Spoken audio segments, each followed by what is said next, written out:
Welcome to Root to Fruit, conversations with everyday people who shape the Vine School community. Can we start over?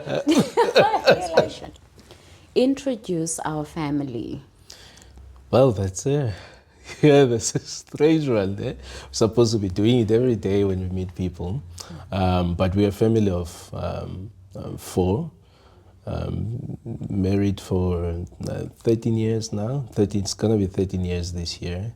I'm Solam, my wife Nontando Fani, and Milani is our firstborn, and then Sanda is secondborn. Milani is 9, and Sanda is 7, and they both go to school at the Vine.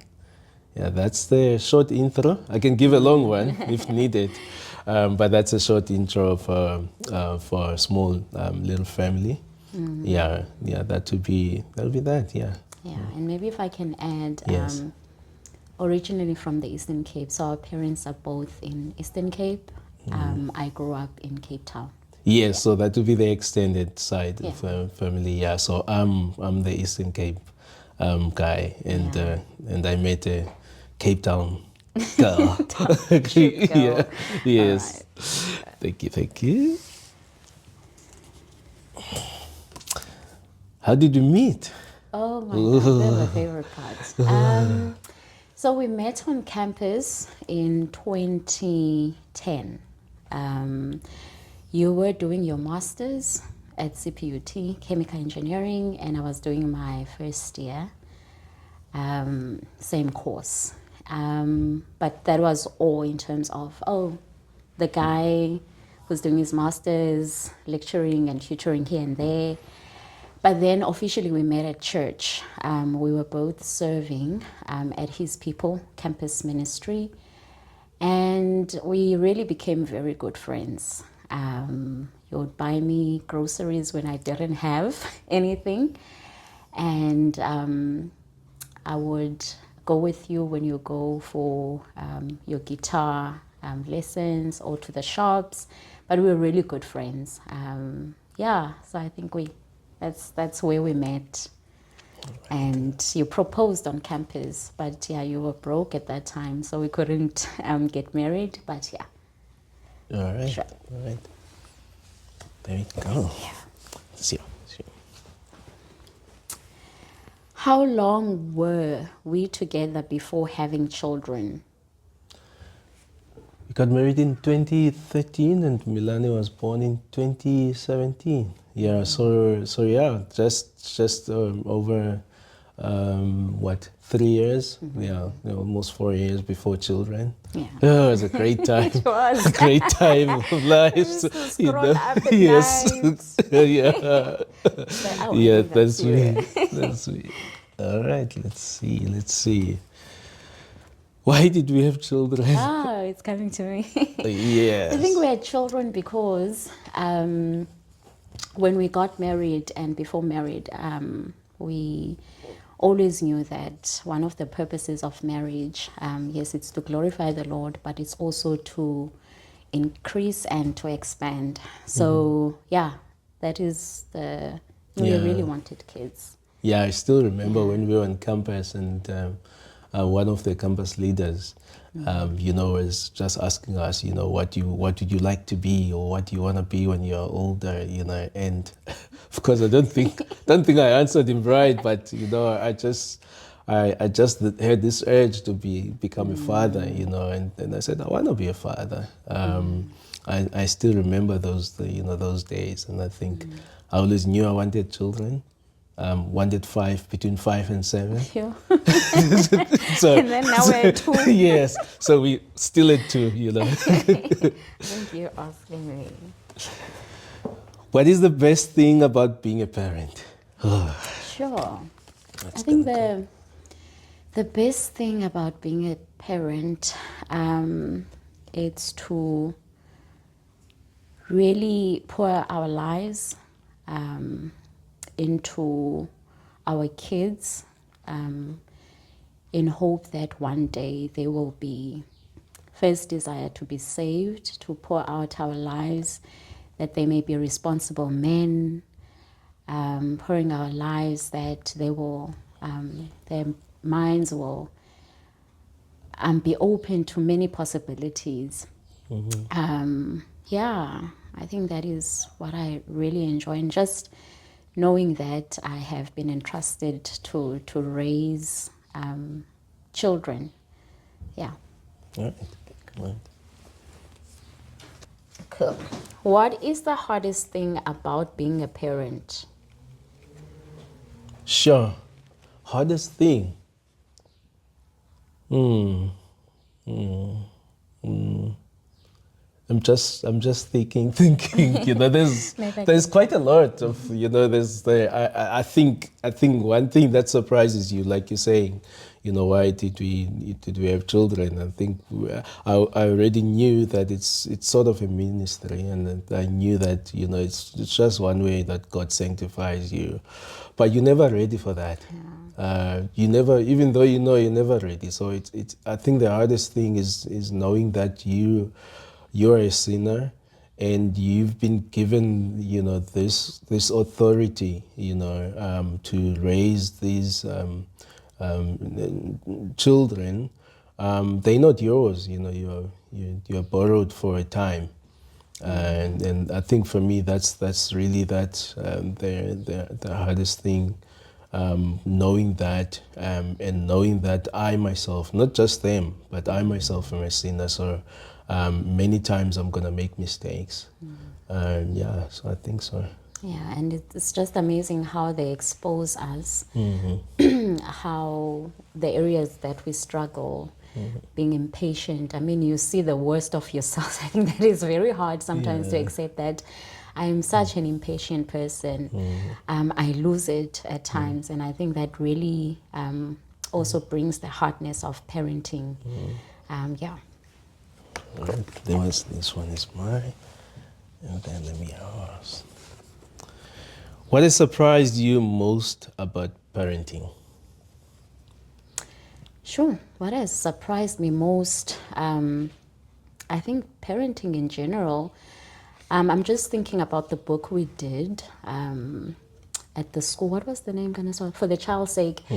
And also the book we did at church, Shepherding a Child's Heart. I think just going through those two books, it just shocked me that my understanding about parenting, that yes, I will be involved, but I never really realized that my involvement is 100% being there. So I think that has been a shock in terms of this is a lifetime journey, and it comes in different stages. How do you, for example, discipline when a child is below 5 from teenagehood? How do you guide when they're older? So it's all those things that really opened my eyes that, sure, okay, this is bigger than I thought, giving birth, feeding, taking to school. But I think the whole term and understanding of parenting has been a huge shock. Yeah. Thank you. Whew. How does being part of our family feel? Well. How does it feel? Sure. Yes, like like we wanted a third child or someone to come and join us. Well, I think first of all, yeah, this is difficult for me to say because, but I think you'll see people that are striving to love God. So you'll be part of a family. If you were part of a family, people who are striving to, to show and to sort of live the way that the Lord has said, says in the scripture we must. And people who are conscious of being sinners, who wants the best for our family, who love other people. We enjoy having people, around us. Yeah. So you would see that when you're part of our family. What else? What else? Quite a lot, you know. Work. We enjoy working, working. Oh, and enjoy music. Yeah. So that's what you will see. So if you're a lover of music, jazz, so you'll probably Right. be with that. Yeah, and just being together, getting together. Yeah, yeah. That's being I part think of our family. you've answered that very well in terms of we are always hosting people, and I think that has always been a part of us since we got married. And I think it stems really from campus ministry. We were always surrounded by other students. Yeah, all the cookouts. All the cookouts, so we Yeah. still have that mini campus ministry taking Yes. place. Yeah. And also, just to add how it feels, I think also just adventurous in terms of we are those who will do hikes, take walks, but also at the same time, there's the ups and the downs. You get to understand that even in difficult times, you know, it's still the best family how we confront and face those difficult times. Yeah, so it's amazing to be part of the family. Try. Glad.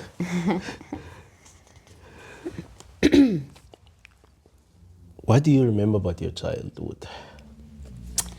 What I remember about my childhood was, first of all, where I grew up. It would be in Langa in the township. We stayed in a hostel, so that would be different families in one space. So you see people, you are part of people's lives. We also had a shack at the back, just so for some sort of privacy. So that would be the environment in terms of home. And what also I remember was the school I went to, Crystal House. That was just an amazing scholarship. The school was for children from impoverished families, and the school was about breaking the cycle of poverty. So that for me was just one of the best memories of childhood, where you are exposed to a different community altogether. There's people that are willing to listen, to coach you, and just to be an encouragement.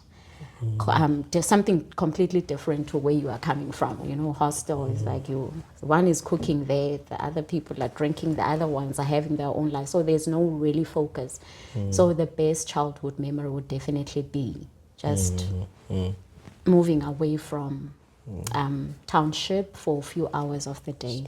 Yeah. All right. Yeah, I've had adventures to tell you about my childhood. Maybe you can share one. Yeah. Oh yeah, and yeah, I can. Look, I grew up in the Eastern Cape, and in the village just outside of Mthatha. So I'm a village boy. What I remember is, for me, probably that's why I'm not as adventurous as you now. It was always, growing up with the boys, having to go to the fields on a daily basis. When you come from school, we'd go to the fields to look out, for after sheep and cattle. And it was just, making cows out of mud and and all that, and just playing. I think it was a bit of both. There was a lot of childhood bullying as well. What else do I remember? We moved a lot. My mom is a nurse, so we moved to different villages as well. And I lived with her. So I remember having to go to a completely different place in Galeni, where I learned hunting, fishing. Yeah, so those were the things that we used to do on a daily basis. Walk barefoot, run in the forest, Yeah. So yeah, it was just adventure after adventure, with its own difficulties, but completely, I think, different, way different. From from yours. Yeah. I think that's me Is that supposed to yours? ask. Oh. Yeah. Oh man. Describe each child in a sentence. Well, Milani focused and stubborn. And Sanda is sharp, but I would say he's what kind? He's a sharp child, but he's a very difficult child to sort of discipline. Yeah, I would say that. Yeah, so those are different. Milani is very focused. He's quietly stubborn. Sanda is a sharp. He'll catch things now, but he's. I think I was like him when I was young. Yes, that's why I'm sometimes more. I'm more relaxed when Sanda is like that because I was like him. I was like him, and I was sort of two different people at one. Where at school I was known as this child that listened, and never had any issues, and then at home I was this opposite of that. So I remember my mom used to speak to the teachers in the community, and they'll be like, "No, but this is not a child we know." So Sanda is like that, and I think, Milani from a young age has been. Really a person who's just focused and more quiet. You would think that he will obey, everything, but he's quite stubborn, especially when he reasons. You need to reason with him. And I think you're so right when you say how you handle and discipline Sanda. For me, I always feel, I'm defeated, and you would be approaching with gentleness. I'm like, I'll go to your father. So I completely agree with Milani. You can sit with him, but also he stretches me, because then he comes with reasons that, but why are you saying this? But you didn't ask me, So, Yes. All right. Oh, that's mine. Is that yours? Yeah. Okay. It's a lot of questions. Not even sure. What is success? Sure. A success, this is just out of, I think success is really when you are content with the situation that you are in. I'm going to make an example. We've always been told that success would be you study, you have your career, you start your family, and the nanny comes in. So that's success in terms of the world.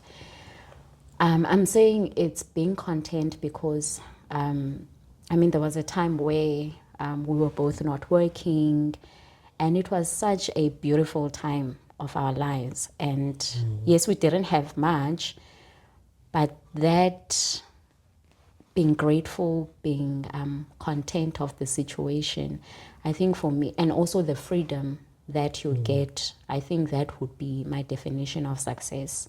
Having freedom to be part of church, to be part of extended family, part of the kids.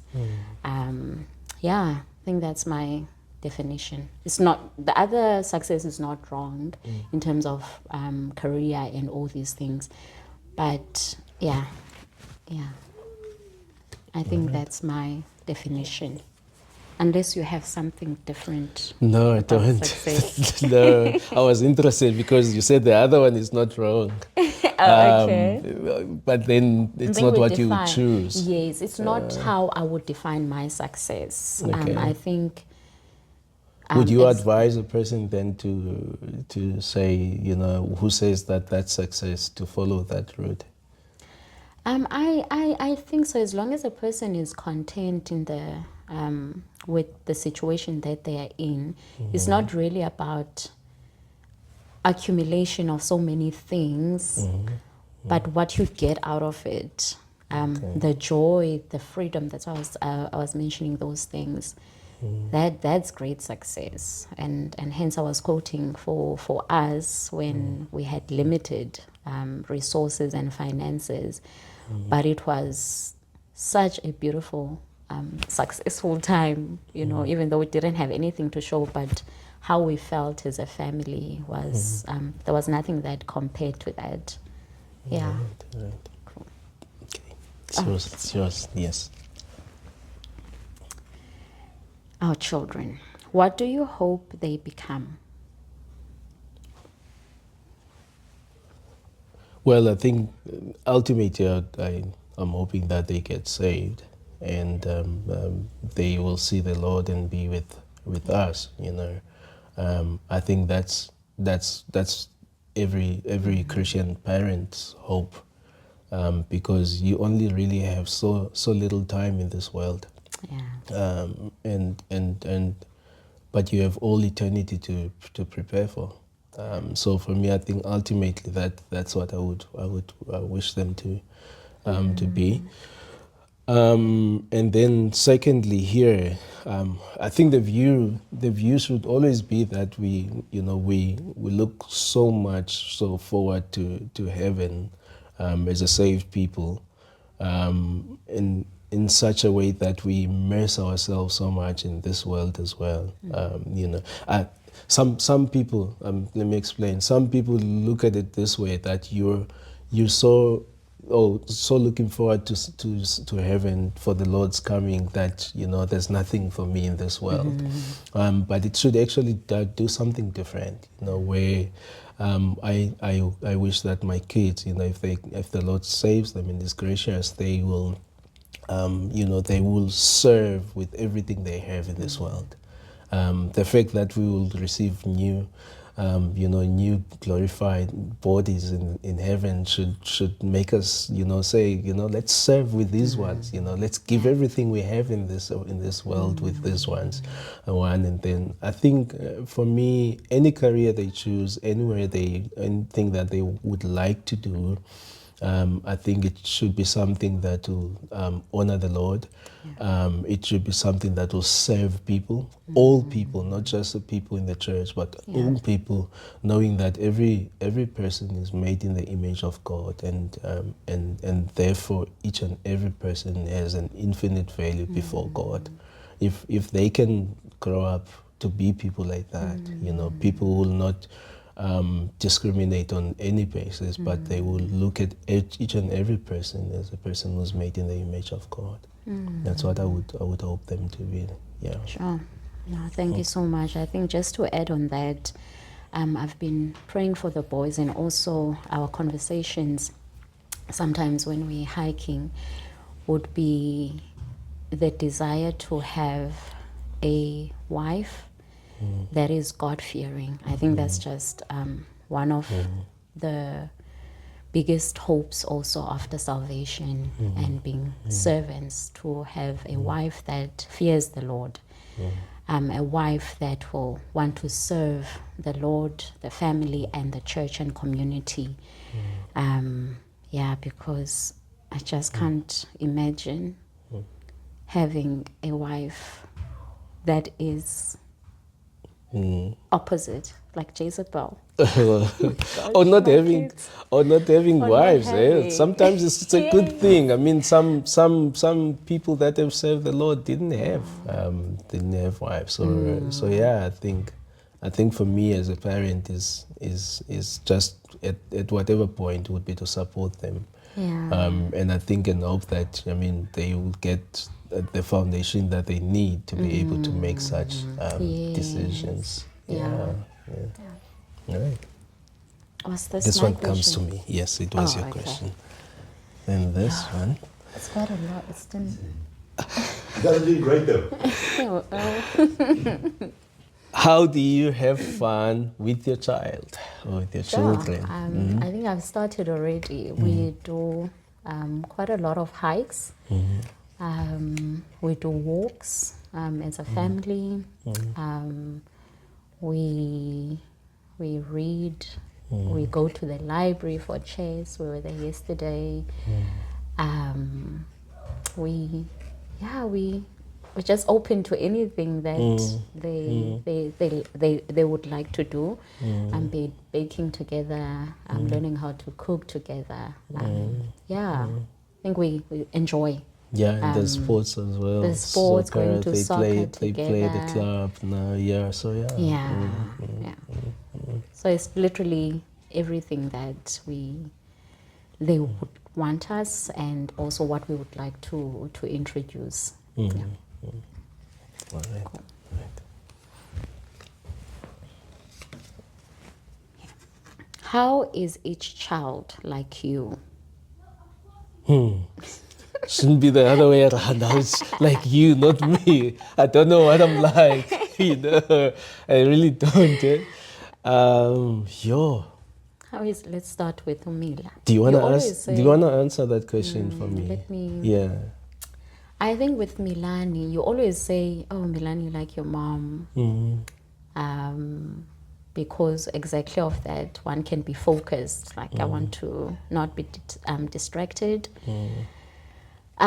People have said they also see Sanda in me because he's so playful. So I also have that jokingly side. And but also with Milani and you, you can be very focused. You can be very stubborn. Also, there is that element of stubborn when it comes to you. So I said that's why I always say, Milani, you are your daddy's son. You know, you want to reason things, so that you would have that when it comes to Milani. And I always say you are like Sanda because you shop, you figure things out quickly. So yeah, that's All right. Yeah. But I think with that I think you've covered it with Sander. Similar, that I always want to do something. I must have something to do.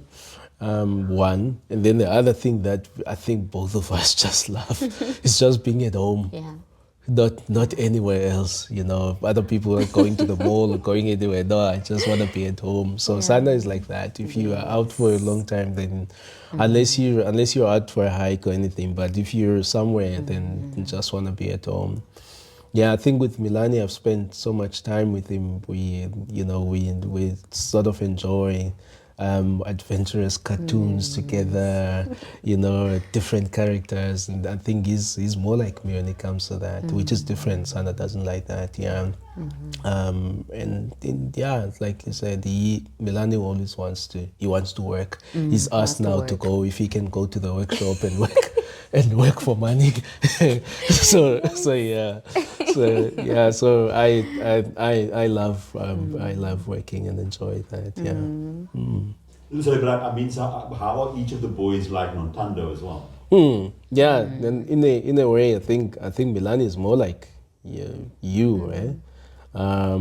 In just being a calm person, person who loves people.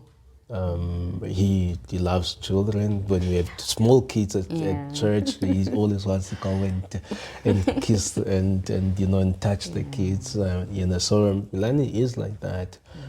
He has that, and what I've seen in Sanda, it's same way. We say Sanda is this person who doesn't sometimes rest, or he just wants to be doing something, but Sanders, he's got that heart. If you see someone who's sort of hurt, he will go and ask, what's happening? Are you fine, mommy?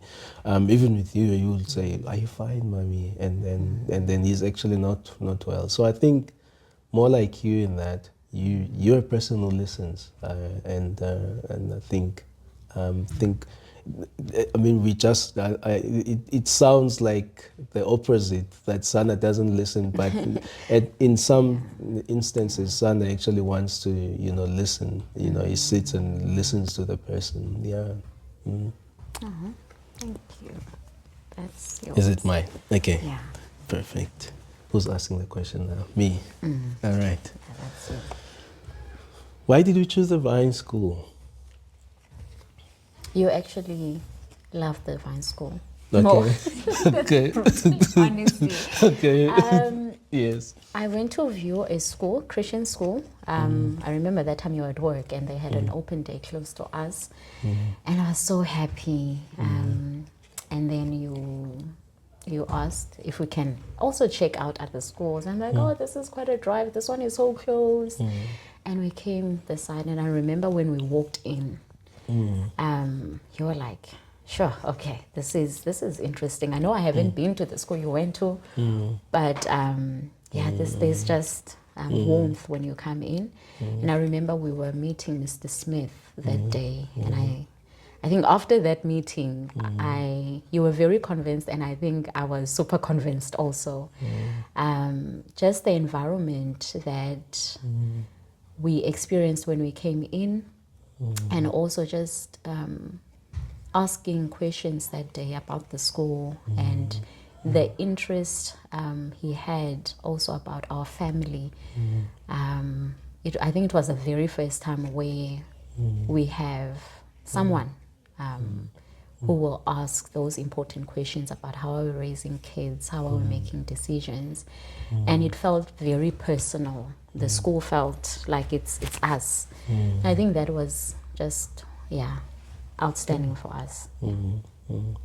Yeah, if I can add to that, I think, I think we've always known that it will be different. Raising our children or the schooling will be different from how we grew up. We've always known that it's our responsibility, 100% our responsibility to raise our children and to educate our children, and so that's why even before we had children, we had already been talking about this. We thought that we would homeschool. We thought that it would be, because we were looking for what's best and what would be the best for us, and we thought we would homeschool. And then you were at home since Milani was born until he actually started here at the Vine. And when we made the decision, we thought, okay, it might not work for us to homeschool for different reasons, and when we were then looking for a Christian school, and we were a bit concerned because we know or we've heard of Christian schools. Some of them were just Christian school in just by name. Not really, or a school where it's just, it's everything else, and then they add a little bit of Christian things here and there, and then it's a Christian school. So when we came here, I still remember when it was I think it was an open day also. And then we had to go to one of the classes. I still remember, and I even now I still feel like I'm the one who's a student here. I feel like I'm the one who's a learner here. I've learned so much. I even asked them, can I come back to school? Can I come back to school and start over? So I think it was that. It was just a different approach to education. Again, reinforcing that truth of our involvement, not just giving.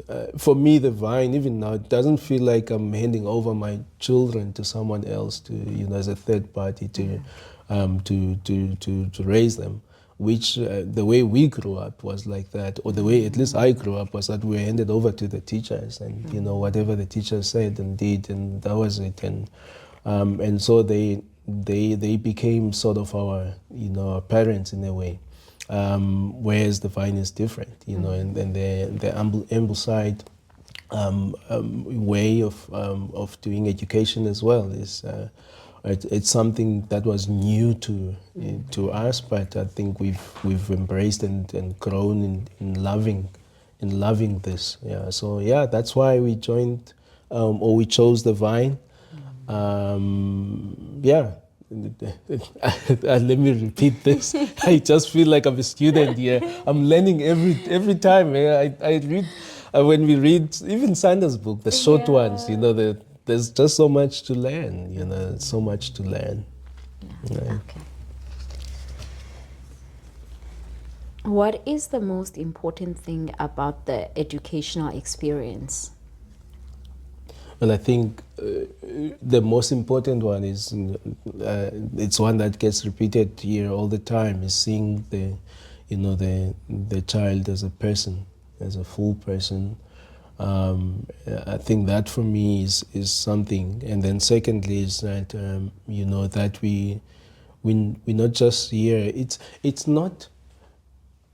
You know, in this world of things that are everything now is being done in bulk. You know, factory system. You know, even people when they talk about the education system in our times, now they talk about a batch. You know, a batch of students that came in must come out at this time. I think someone said if I put a rock at grade 1, it will come out at grade 12. You know, so the difference here is that you're not seen as, or children are not seen as part of a batch that must come in at this time and then must go out at this time. And that's it. So it's more, it's more focusing on them as people, as persons. You know, already, persons. Of course, you know, still young and immature, but they are still full persons.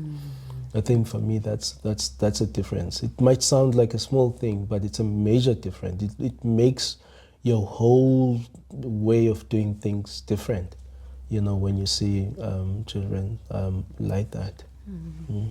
Okay. I think you took my card. It's fine. Okay, this one must come to me because you asked the question. Then this one is mine. What is a living education? A living education would be a type of learning where it is not separate from your way of life. I'll make an example with living books where children can take books that would be part of their lives. A living education can also be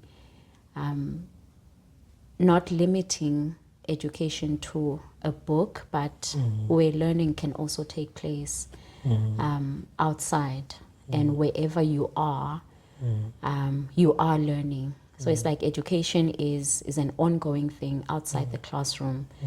I'm not sure if you want to add to that. Yeah, I think no, not much to add. I think of course, you can always expand those areas, but I think you've covered the bases. What is narration? All right, narration. Well, we do it, or the kids do it all the time in the Vine. I'll say it the way that we've done it as well. Well, narration is when when you listen to a reading or to a story, and then you tell back exactly what as it was said. So there's a difference from explaining or interpreting what you understand about it. And that's my understanding. Difference between that and just telling back what you have heard. So it's being able to listen, or yes, to listen in this case for the children, and then to tell back what you've heard. And it's very difficult. I mean, ever since the boys started at the school, I've been trying to put this into action, because how we studied, you try to cram as much as possible to get ready for a test. But ever since the boys started with narration, how I read books or listen is different. I mean, yesterday I was doing a short course and I stopped everything and I tested myself. Can you narrate back what you've done? And it's very difficult, but it just tests how much you've captured. And also with Milani, we see it at church, how he's able to sit through the whole sermon and just writes down everything that he's heard. Thank you. That's me. Oh, we're almost there. Only one left. Two. How has the Vine School most influenced your parenting? Sure. Is it yours or my question? Yeah, it is. It's mine. Yeah. How it has influenced, I think one of the questions that you asked about parenting, I mentioned just what our understanding is when it comes to discipline a child. It has greatly influenced that. It's no longer how one would have viewed discipline from how I was raised. That the parent, speaks to the child, disciplines the child, but it's the communication that is taking place during discipline and wanting to win your child over. I'm just reminded also of the day I think one of the boys did something, and looking at discipline that day was, if mommy does not discipline you, then I am disobedience to God. So also just the understanding in terms of discipline and submission to the Lord, even for them, that it's submitting to mom, but also to the Lord. And also, what's the question again? How has the Vine School most influenced your parenting? Yes, I think also I've always loved hiking and being outdoors, but I never really saw it as a form of, the whole Charlotte Mason's approach of education, where hiking, you can use that also as a way of education and that relationship and communication, conversations that come out of simple activities or even walks. I'm just thinking the other day when we walked with the guys, with the boys, and they saw a tree in the river, and Milani was saying, "Oh, mommy, I'm reminded of the sum we did at school, that tree that's planted in streams of water, like this one is green, it can't wither." And using that hiking and those conversations to talk about life. And I think one of the other things that have really impacted parenting is realizing that the boys are full persons. They should be part of some family decisions. I mean, we grow up being told that, kids outside when parents are making decisions. But I think that has also been such a positive thing for us, where we say, okay, boys, we have to cancel the trip because of this. What do you think? What would be your suggestion? Boys, what do you think about this? So I think that is really, it's a lot. I think I'll talk till the end, but just those few things that have positively impacted parenting, taking, going to church serious, where the boys sit, because we know that at school they can sit during the service. So implementing that at church also, yeah. All right. Cool.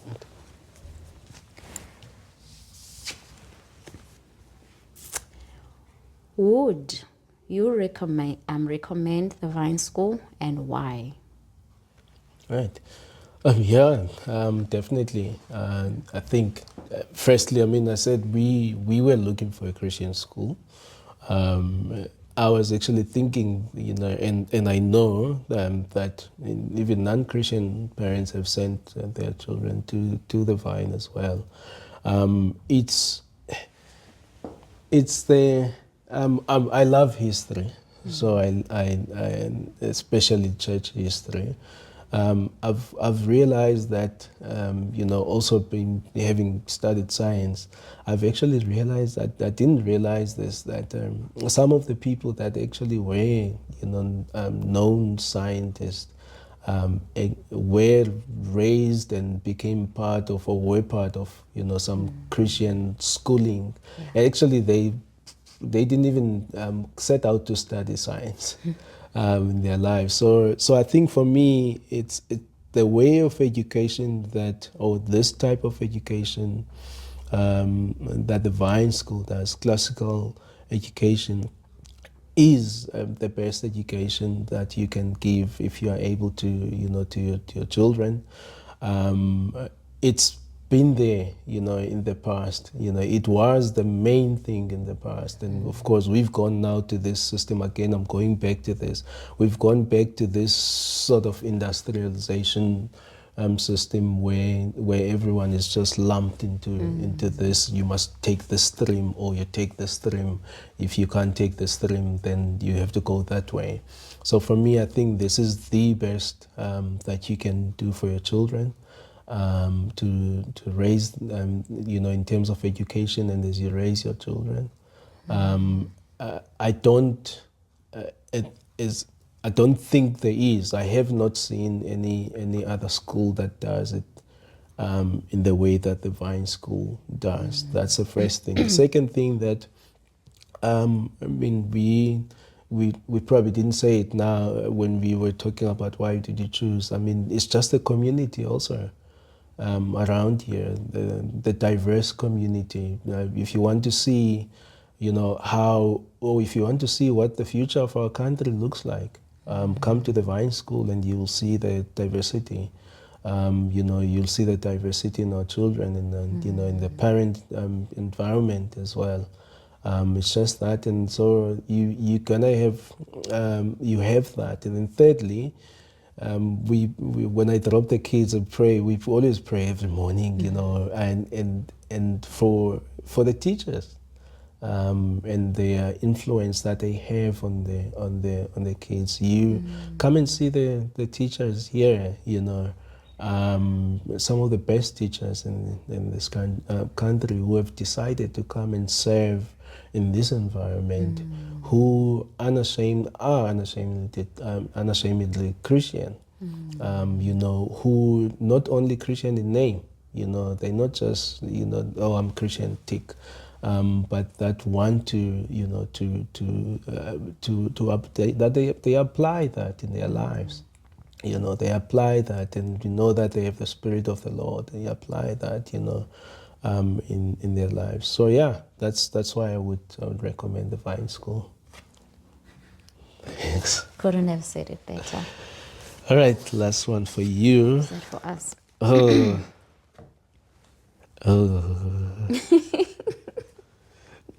Okay. Okay, so you have to ask any question. And then once they've answered, invite them to ask you any other question. Oh, what other question can I ask you? Is that a question? Yes, I have to ask you a question. Oh, okay. And then I'll invite you to ask me a question. While Okay, you're so thinking, no. let me think about my question. Are you thinking about your question? Okay, what would be my question? Wow. Sure, I didn't think about it. Yeah. Wasn't prepared for this. Wasn't prepared. I have a question for you. Oh yes, ask me. Yes. Okay, then I'll ask you the last question. Yes. So. Oh yeah, it's still gonna come back. Yes, to me. it's coming back. Okay. Yes. What do you think? How does the Vine School prepare kids for high school and now we have high school, let's say for tertiary education? How do you think, as people would now again say, no, but your kids are here for short term and they're not exposed to everything else that other kids are exposed to, they're like cocooned. So how do you think we prepare them? Yeah, look, I think there's always that sentiment, for people, and then that it will, when you take your children either to a Christian school. I used to have a colleague who would say that I turned out right. I didn't go to a Christian school. I went to one of the worst schools. And they say, no, it's fine. I mean, also we went to, and we endured some of the worst when it comes to that. But I mean, you wouldn't want to go to such environments that we've gone to knowingly. Even though that environment has made us to be like this. That's one. Secondly, I think if you look at the school itself and how from the young age it prepares the kids to, to be able to engage, to be able to engage with literature, able to engage with all sorts of people, from their peers as well as older people as well. I think it helps the children to mature, to sort of mature. And also, I think, I haven't tested this, I've heard a little bit, but I think most of the kids that come from a school like the Vine School actually end up taking up leadership positions in some of the schools that they go to, because they're not afraid to do so. They've been taught in that way. So for me, I think it does. It's just a way of preparing them to make sure that they are ready for those environment. I think that's why one of the reasons when I came here, I was like, can I go back to class and start over? I think if I had been prepared this way, I would have. There's many pitfalls that I would have avoided in life. So that's me. Okay. All right, what's my question for you? If you don't, I have a follow-up question. No, okay, follow up on this one. Yeah, you can follow up. A follow-up on this one, not really on this one. In what way, as a parent or as a family, do we serve schools like the Vine School, practically or? Yeah. Now you want me to confess my sins? Because I'm gonna advise people some of the things that I don't do yet. Well, I think I said it at the beginning that raising children is 100% our responsibility. As parents, we should actually see a school like the Vine as a school that comes along and assists you as parents. So it shouldn't be the other way around, where the school is a primary, teacher in terms of raising the children, and then we just come along and help out here and there. So it should be the other way around, which means that we must then be involved in each and every aspect. I think just like the church, sometimes schools like the Vine, where you know that you have serious parents that bring their children here, we tend to think that there are enough people who are doing things. So, and therefore I'm not even gonna raise my hand to do something. But I think primarily you serve a school like this by continuing to pray. This is not a norm, and it can easily, again spiritually, this can easily also, it will be a place where the enemy will always want to to attack. So you want to continue to pray, as a parent for a school like this. Continue to pray for the teachers, continue to pray for all the staff here, and then I would say then get involved. Some of these things and areas where we get invited, don't see it as an elective or something that you can do or not, can choose to do or not, but just get involved. If you do have the, make time. Actually, not if you do have the time, make time for it. I'm saying this, I'm preaching to myself. Make time for it. Set up time for that and get involved in some of this. That's what I would say in terms. And then also, I'm not on social media, but I think we can be ambassadors of the school as well. Especially in this age of social media, we can become ambassadors for the school in terms of sharing what we're doing, what the school is doing right there. We shouldn't be like those people say, we have a good thing here, let's keep it among ourselves. But let's share it and share with others, because we think this is the best way, that one can give education to their children. Well, I think I've answered for both of us. That's it. I don't have a question for you. I don't have a question for you. No. Thank you for Sorry, yeah, answering that would my be it. questions so Yeah. well.